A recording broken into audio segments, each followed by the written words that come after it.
Krishna, Krishna, Krishna, Hari Bol. Welcome. Tonight we're discussing Chapter 5, Text 17.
Chari Satari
Hare Rama, Rama Rama, Hare Hare, Hare Krishna, Hare Krishna, Krishna Krishna, Hare Hare, Hare Rama, Hare Rama, Rama Rama, Hare Hare, Hare Krishna, Hare Krishna, Krishna Krishna, Hare Hare, Hare Rama, Hare Rama, Rama Rama, Hare Hare, Hare Krishna, Hare Krishna, Krishna Krishna, Hare Hare, Hare Rama, Hare Rama, Rama Rama, Hare Hare, Nityananda, Nityananda, Gauranga, Gauranga, Nityananda, Nityananda, Gauranga, Gauranga, Nityananda, Nityananda, Gauranga, Gauranga, Nityananda, Nityananda, Gauranga, Gauranga, Nityananda, Nityananda, Gauranga, Gauranga, Radha Krishna Vrindavan, Radha Krishna Vrindavan, Radha Krishna Vrindavan, Radha Krishna Vrindavan, Radha Krishna Vrindavan, Radha Krishna Vrindavan, Radha Krishna Vrindavan, Radha Krishna Vrindavan, Radha Krishna Vrindavan, Radha Krishna Vrindavan, Radha Krishna Vrindavan, Radha Krishna Vrindavan, Radha Krishna Vrindavan, Radha Krishna Vrindavan, Radha Krishna Vrindavan, Radha Krishna Vrindavan, Jaya Jaya Srila Prabhupada, Jaya Jaya Gurudev, Jaya Jaya Srila Prabhupada, Jaya Jaya Gurudev, Jaya Jaya Srila Prabhupada, Jaya Jaya Gurudev, Jaya Jaya Srila Prabhupada, Jaya Jaya Gurudev.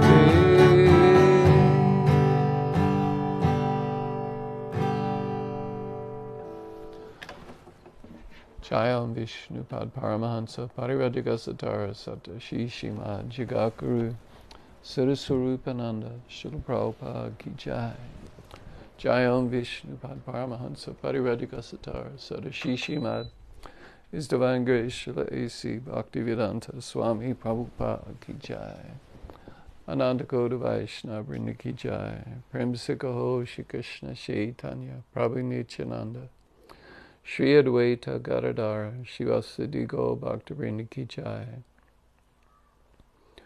Namacharya Srila Haridas Sako Ki Jai, Nitai Goswal Mission Ki Jai, Navadvip Dhamma Ki Jai, Shishi Radha Krishna Go Gopinath, Shamakun Radhakun Giri Govardhana Ki Jai, Vrindavan Ki Jai, Mathuradam Ki Jai, Mayapur Ki Jai, Ganga Mai Ki Jai, Jamuna Mai Ki Jai, Tulsi Devi Ki Jai, Bhakti Devi Ki Jai, Samaveda Bhaktivinoda Ki Jai. All glories to the Samal devotees, Hare Krishna. All glories to the Samal devotees, Hare Krishna. All glories to the Samal devotees, Hare Krishna. All glories to Shri Guru and Shri Gauranga, Gaura Premanandi, Hare Hare Bol. Bhagavad Gita Ki Jai.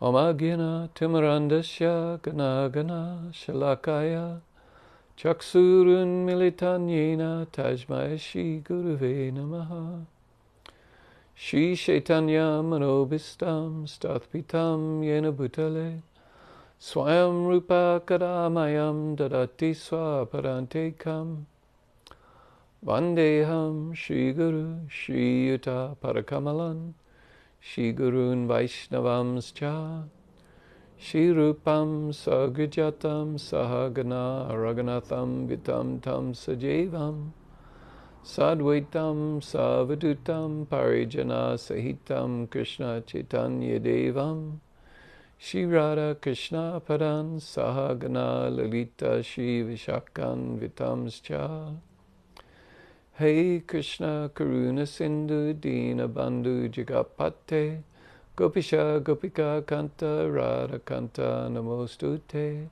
Tapta Kanchana Gaurangi Radhi Vrindavaneshwari Rishabhanu Suta Devi Pranamami Hari Priye Vanchakapa Turubhyascha Kripa Sindhu Bhaivacha Patitanan Pavenbhyo Vaishnavbhyo Namo Namaha Shri Krishna Chaitanya Prabhu Nityananda Shri Advaita Garadhara Shivasadi Go Bhaktivinoda Hare Krishna Krishna Krishna Hare Hare Hare Rama Rama Rama Hare Hare.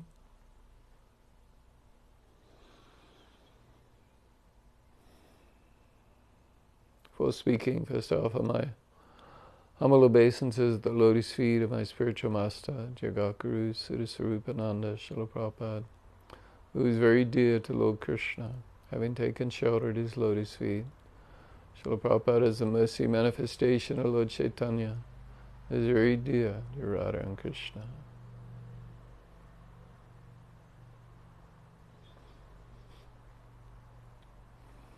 I offer my respectful obeisances to all the Vaishnava devotees of the Lord, who are like wish-fulfilling trees, able to fulfill all the desires of the fallen living entities, and are full of compassion upon them. Haribo, namaste. Thanks for watching.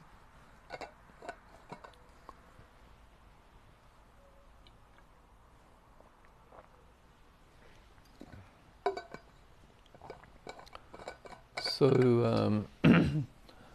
tonight we're continuing on with Bhagavad Gita chapter 5, and tonight's verse will be on text 17.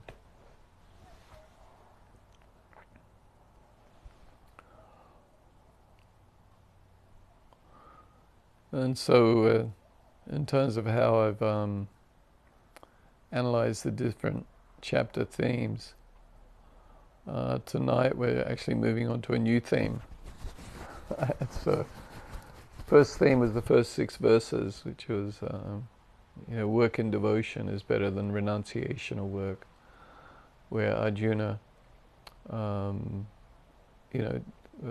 expressed his confusion about he wasn't sure what Krishna really wanted him to do, whether he wanted him to perform action, karma, engage in action, or whether he wanted him to be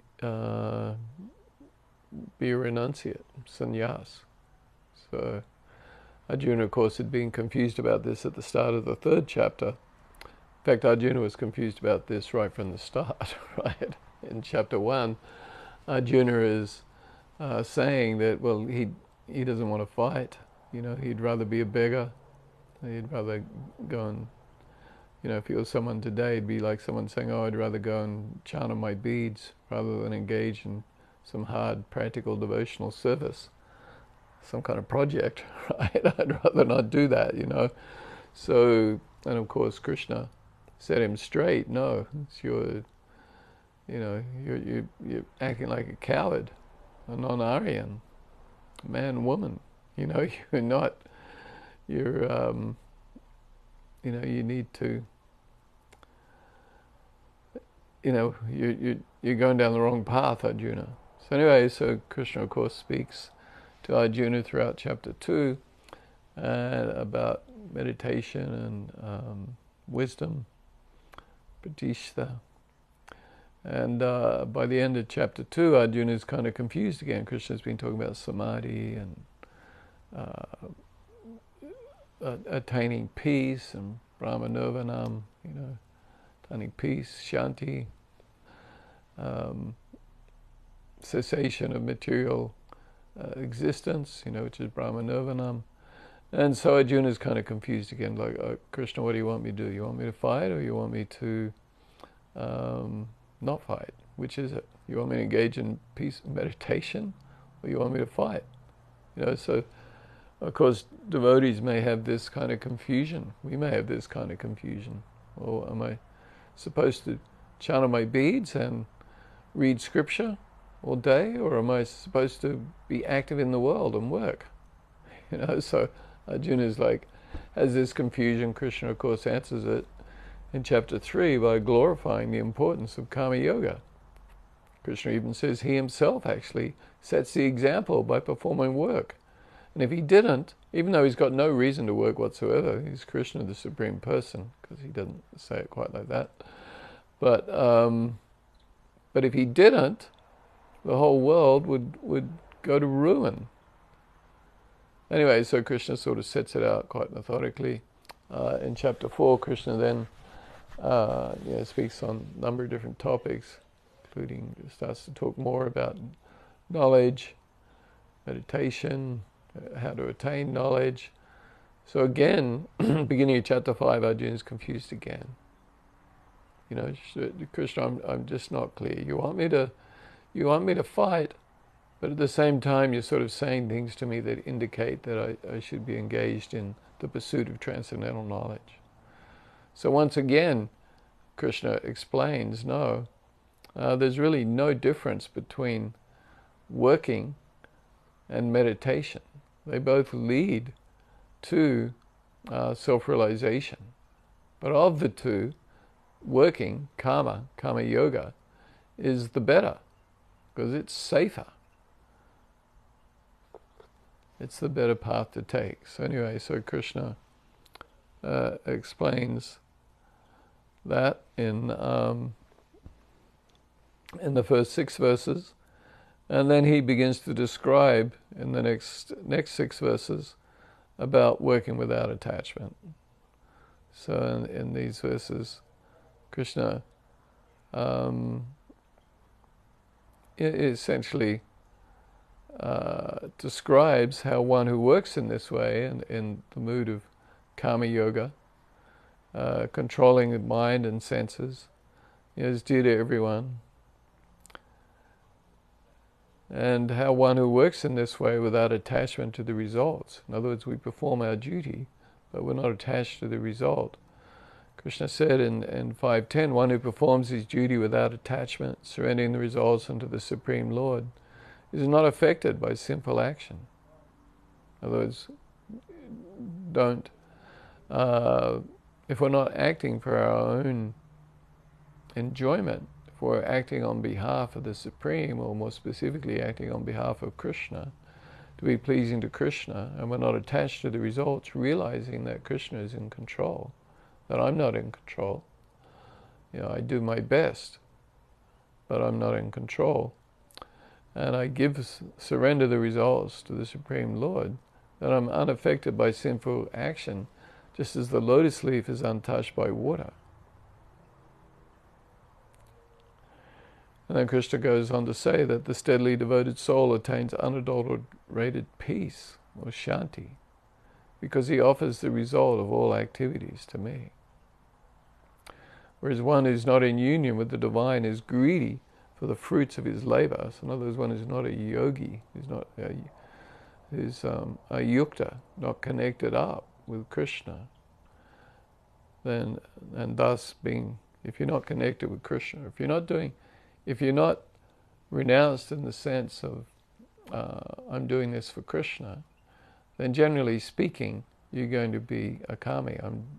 I'm doing it for my own sense gratification, for my own pleasure, for my own purposes. I'm the center and I'm doing this because I want to, and I'm doing it for me. Even if one is being somewhat unselfish and engaged in activities for the benefit of others, still I'm doing it because that's what I want to do. I want to work in that way. And of course, being unselfish in one's activities is much better than being self-centered and working for one's own benefit. Of course, after time, sometimes people become renounced, become sick of this world, and seek to become liberated from it. But even then, they're still thinking about themselves. They're thinking about their own liberation. I want to become free from suffering. They may even want to help others become free from suffering too. But ultimately, they're concerned about their own cessation of suffering. So this is the mukti bhukti, right? Bhukti, the desire for sense gratification. We pursue our own happiness in this world, and then after a while we begin to realize, gee, it's just not working out. Gee, I want to get liberated. Right? And so we go through the cycle of mukti bhukti. So anyway, so this is what Krishna essentially spoke about in that section. Then in the next section, which some people, when they do their analysis or division of Bhagavad Gita chapters into different themes, the next one here is the three doers, which was text 13 to 16. And the three doers being,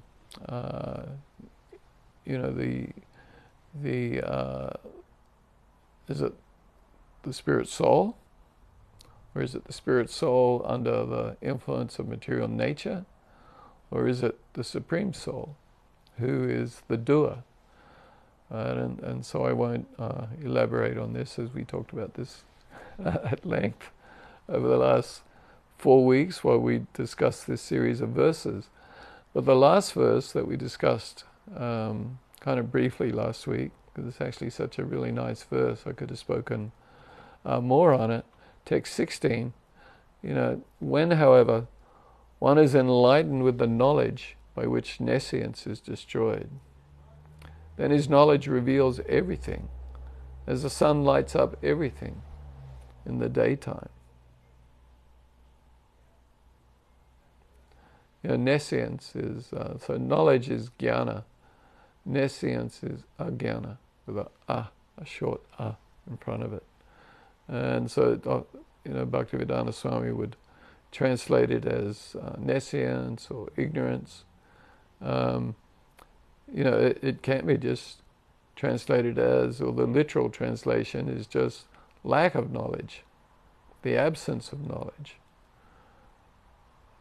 Right? So, in this verse, Krishna was saying, when one is enlightened with the knowledge, so this knowledge, we're not talking about academic knowledge. Krishna's not talking about academic knowledge, empirical knowledge. He's talking about transcendental knowledge. So transcendental knowledge entails realization.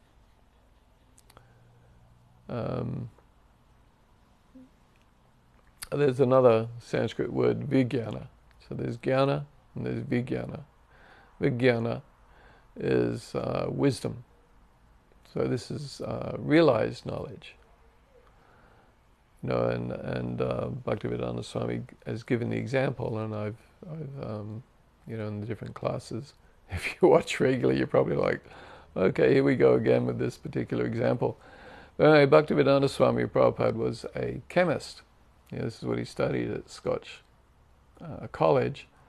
And after graduating, and he didn't accept his degree, the actual piece of paper, because he was a follower of Gandhi. But anyway, his degree, which he graduated but didn't accept the paper, was in chemistry. So he was a chemist, and he actually, in business, he operated a pharmacy when he went out in business on his own. But initially, after leaving Scotch College, he worked at the Bose, or Bose, I'm not quite sure how it's pronounced, BOSE, like a chemical manufacturing company. And he worked there for some time. But anyway, Bhaktivedanta Swami Prabhupada gives the example for jnana and vijnana, like the chemical formula or the chemical representation of water is H for hydrogen, 2, like H, and then a small 2, subscript 2, and then O for oxygen, so which means 2 parts hydrogen, 1 part oxygen. Now so we can understand that, okay? Like all of you listening tonight, you can just accept that the chemical formula for water is H2O, 2 parts hydrogen, 1 part oxygen. Okay, great. Right? So we have this sort of empirical knowledge or dry knowledge of what the chemical formula is for water. Now, if you have a chemist who, working in a lab, gets 2 parts of hydrogen, or 2 atoms of hydrogen, and 1 atom of water, and combines them, right? So they have twice as much hydrogen and than they do of oxygen. And I'm not sure whether this is liquid or hydrogen, or whether it's just a gas. Hydrogen's generally a gas. Anyway, but when you combine the 2 parts of oxygen, the 2 parts of hydrogen and the 1 part of oxygen together, well then lo and behold, you've created water, right, out of these constituent chemicals. Right, so all of a sudden, the person who does that, all of a sudden they go, oh my God, OMG, wow, I've created water. Of course,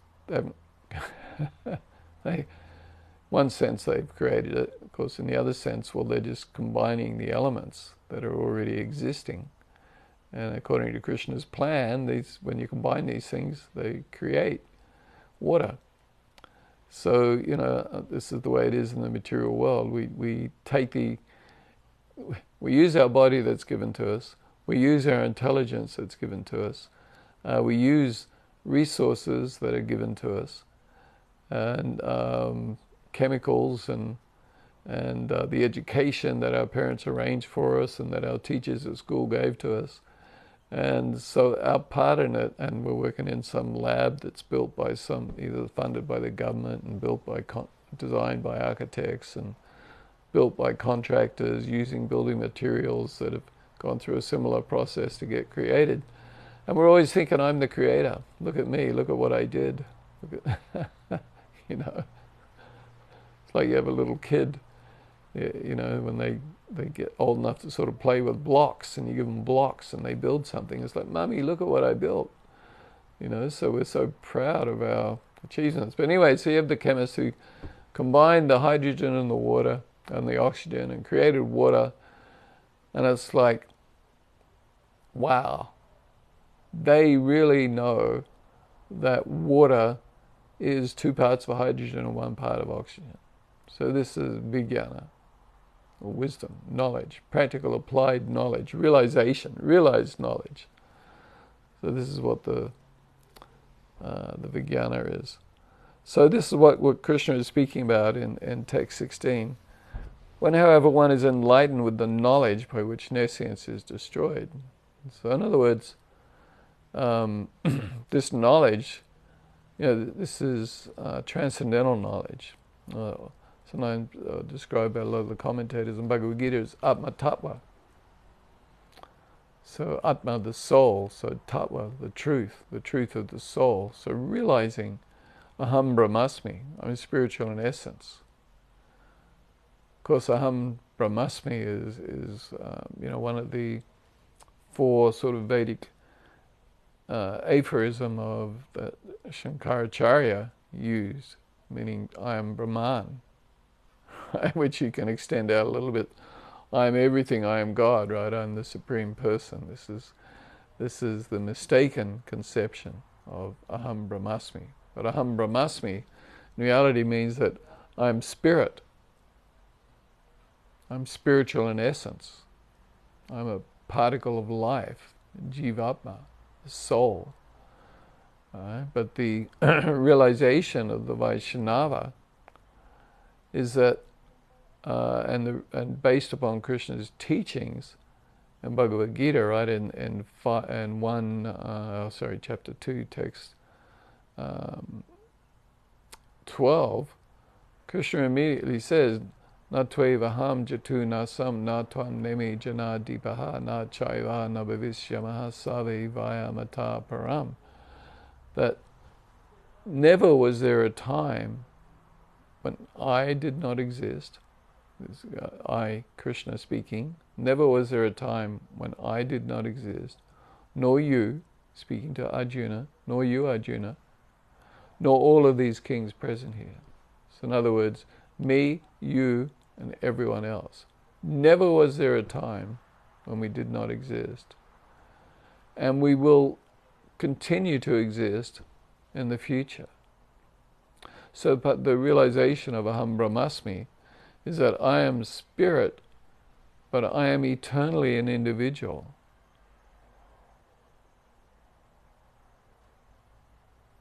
Yeah, this is such an important concept. Can't be underestimated how important it is. How much people are confused by this when they, Aham Brahmasmi, they think I am everything. I am the Supreme Spirit. I'm covered, this is Sankaracharya's teachings. But when I'm covered by illusion or ignorance, I somehow think I'm an individual.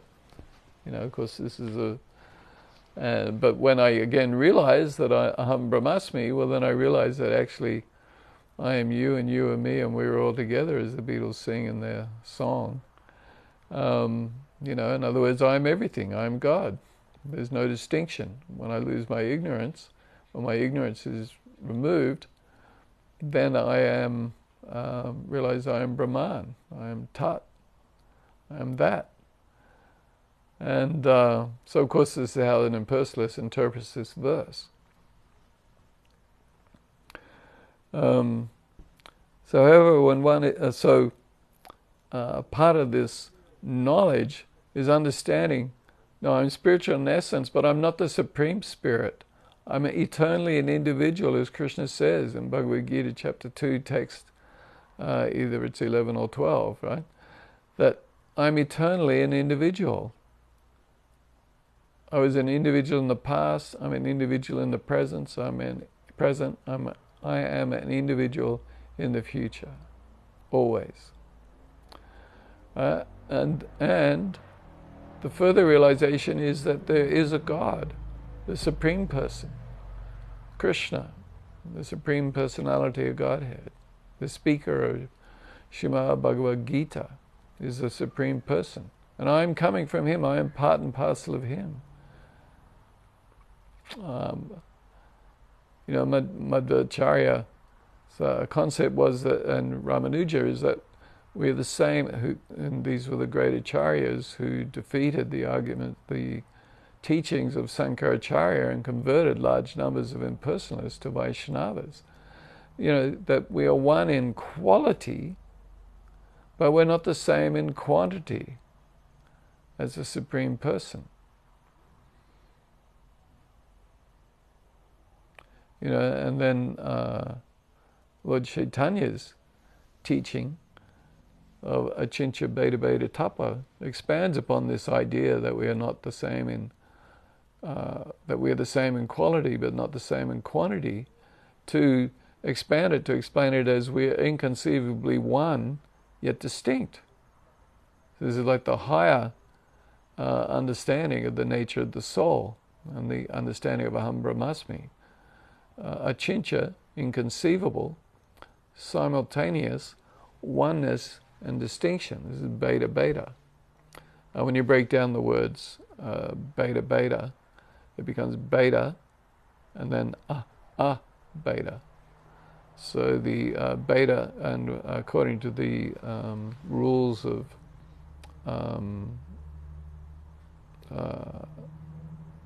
Sanya, when words in Sanskrit are combined, then the short and the long and the short at the end of beta and the short at the start of beta become combined together and become long with a stroke across the top of it. So anyway, beta beta, oneness yet distinction, and tattva, the truth.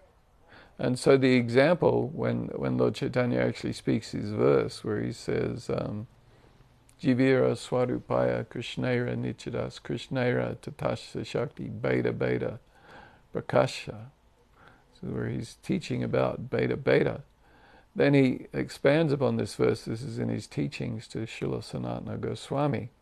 Jivira Swarupaya Krishnera Nichidas. The eternal identity of the spirit soul is that I am servant of Krishna.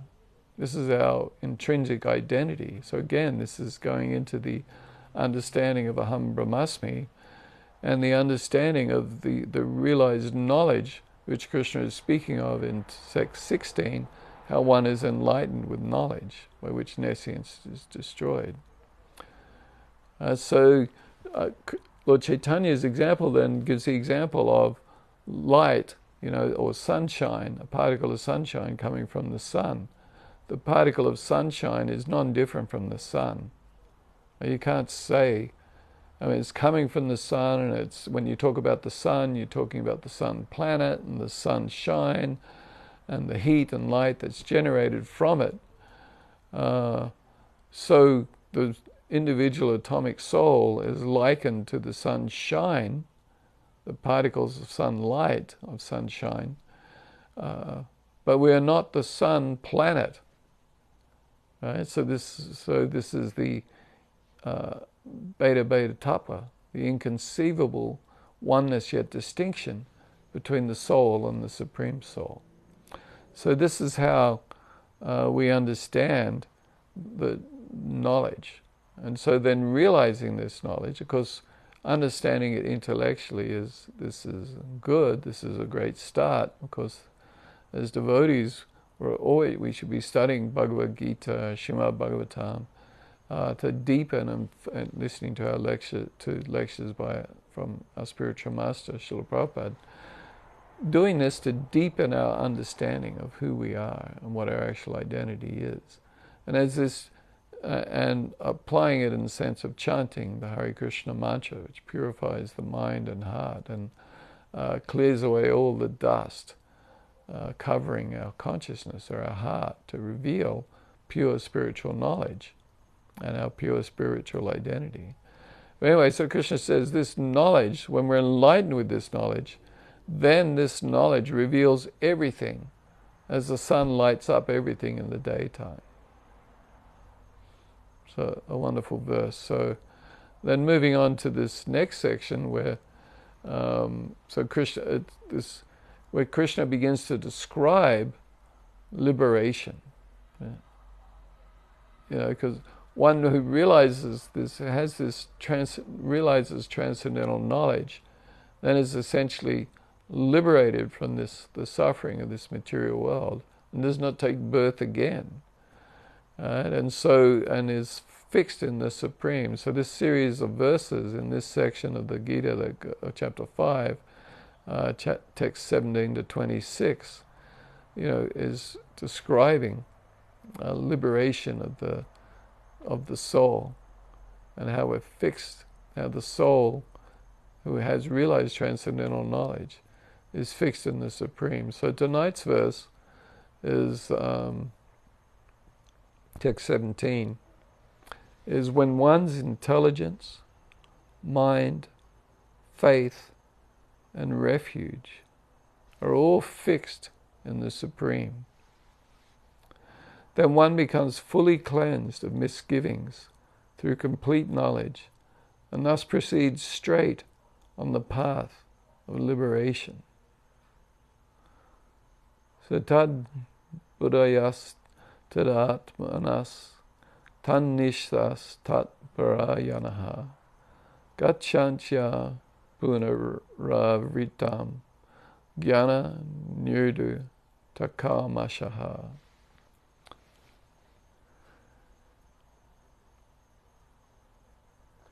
So tad is that, and buddhayaha is Buddha is intelligence. So tad or tat refers to that, which is a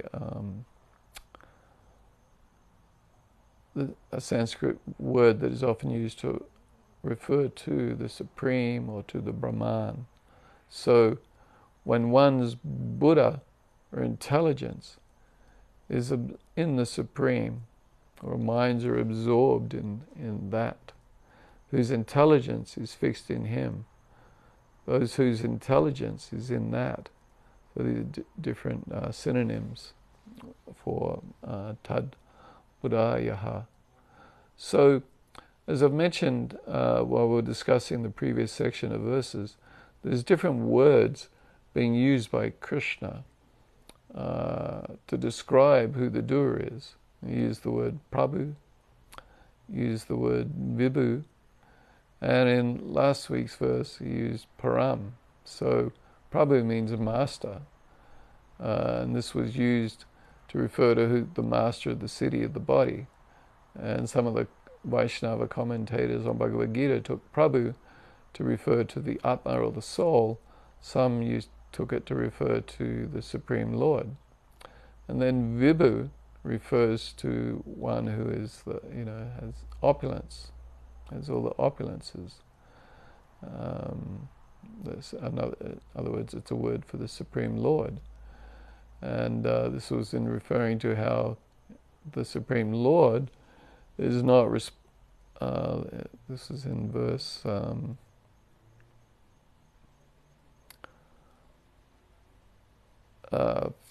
15. Nor does the Supreme Spirit, or Vibhu, assume anyone's sinful or pious activities.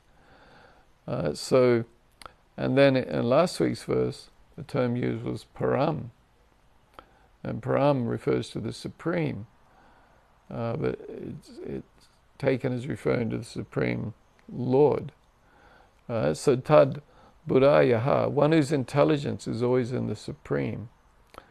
So this is thinking of Krishna, whose intelligence is absorbed in thinking about Krishna. Tadatmanam, one whose mind, so Atma is usually refers to the soul, but also refers to the body and to the mind. And so in this verse it's taken as referring to the mind, one whose mind is always in the Supreme.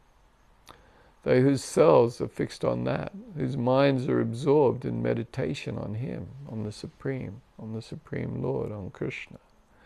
So our intelligence being absorbed in Krishna, our mind being absorbed in Krishna, and then tat nishtaha, whose mind is only meant for the Supreme, they whose basis is that, they whose foundation is that, who are dedicated only to Him, they whose faith is in that. So nishtha generally means firmness, firm faith. In the 9 stages of devotion, there's a shraddha, the awakening of faith, and then sadhu sangha, association with devotees, and then bhajana kriya, engaging in practical devotional service, then anatha nivriti, the removal of unwanted impediments, and then the 5th is nishtha, or firmness, firm faith. This is more solidified. So these 9 stages of devotion, of course, are contained within the Bhakti Rasamrita Sindhu by Srila Rupa Goswami, and then also in Lord Chaitanya's discussion with Srila Sanatana Goswami in the Chaitanya Charitamrita. But anyway, so this here in this verse, Tatnishta is whose mind is having firm faith in the Supreme, in Krishna, and then Tat Parayanaha, who has completely taken shelter of him. So this Parayanaha, this is like taking shelter in, having they who hold that as the highest object, who are devoted to hearing and chanting about him, those who are devoted. So Parayanaha refers to devotion. And in the 6th canto of the Srimad Bhagavatam, there's a whole section and quite a series of verses where Srila Bhaktivedanta Swami Prabhupada just talks about this conception of Mat Parayanaha. This is devotion to Krishna. So anyway, so in this verse, Krishna is saying, when one's intelligence, our buddhi, our mind, our faith, our refuge, and our devotion are all fixed in the Supreme, and one becomes fully cleansed of misgivings. So this is the last section here was last pada or quarter of verses. Jnana nidu takal masaha. So jnana is knowledge or wisdom or transcendental knowledge. Nirduta, cleanses, shaken off, have been cleansed away, cast off. Kalmashaha, misgivings, evils, wrongs, inebriety or ignorance, and pious acts. So by absorbing our intelligence and our mind and our refuge and our devotion in Krishna, then this knowledge, and this knowledge again, realized knowledge, transcendental knowledge, then cleanses away all our misgivings and our evils, our sinful reactions, our wrongs, our inebriety, our ignorance, and our impious acts. And as a result, gachanti, they attain, apuna avritim, liberation, or to rebirthlessness, to the end of rebirth. So freedom from further rebirth. Apunaha means not again, and avritam means return or rebirth. So when one's intelligence, mind, faith, and refuge, our very shelter, are all fixed in the Supreme, then one becomes fully cleansed of misgivings through complete knowledge, and thus proceeds straight on the path of liberation. So throughout Bhagavad Gita, Krishna has been raising or speaking about knowledge, different kinds of knowledge, spiritual knowledge. Beginning when he first starts speaking to Arjuna, he starts describing Sankhya, or the analysis of the soul, and the distinction between the soul and the body, and describing at length the different qualities of the spirit soul, and how we're separate from the body, how nahanyate hanyamani sarire, that we don't die when the body dies. He just describes this in various different ways. He then describes the pratisha, the one who's fixed in knowledge, in various different ways, and engaged in samadhi. Arjuna asks, okay, that's very interesting. What does he do? How does he walk? How does he move? How does he sit? Krishna describes this at length. Then Krishna describes the glories of Kama Yoga and action in chapter 3. Then in chapter 4, and then the chapter entitled Transcendental Knowledge, again Krishna is describing, he describes some knowledge about himself, which is the first time that he's really described himself. And also in chapter in text 10, he describes that one who knows him and goes to him. So this is the first time in Bhagavad Gita where Krishna is sort of becoming very direct about the benefits of thinking about him, about knowing that meditating upon his activities of his activities, thinking about Krishna, absorbing oneself in Krishna. Then one goes to Krishna. So Krishna began to speak about the glories and benefits of contemplating upon him. Then at the end of chapter 4, Krishna glorifies transcendental knowledge, the benefits of it. We spoke about it quite at length. It destroys sinful reactions as being just one of the benefits. Like a fire, right? Krishna described as burning up our karma. This is how powerful transcendental knowledge is. So anyway, then Krishna in chapter 5, he's been speaking the verses we've been studying, and but now Krishna is again sort of connecting knowledge with devotion, and this is the essence of Bhagavad Gita. So this section of Bhagavad Gita, these first 6 chapters, are described as being primarily about karma, not so much about devotion. The middle 6 chapters are about devotion. Final 6 chapters are about jnana, or knowledge. And of course each of these sections, they all contain a little of each. But here in chapter 5, we're starting to see here more bhakti, where Krishna is describing love for him, devotion for him, absorbing oneself in him.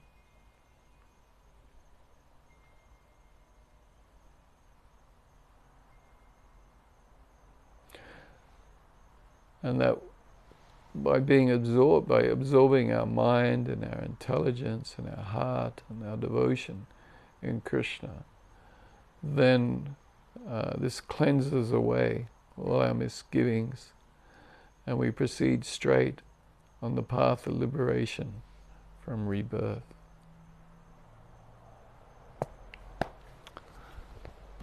So thank you very much. I tend to talk a little bit too much at the start of a class on previous verses and then not that long on the actual verse. That verse there's quite a lot additional that we could be speaking about it. But anyway, thank you so much. Krishna. Hare Krishna. Hare Krishna. Krishna Krishna. Hare Hare. Hare Rama. Hare Rama. Rama Rama. Hare Hare. Hare Krishna. Hare Krishna. Krishna Krishna. Hare Hare. Hare Rama. Hare Rama. Rama Rama. Hare Hare. Hare Krishna. Hare Krishna. Krishna Krishna. Hare Hare. Hare Rama. Hare Rama. Rama Rama. Hare Hare.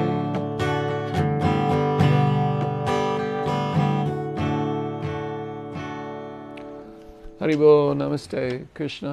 Thank you so much.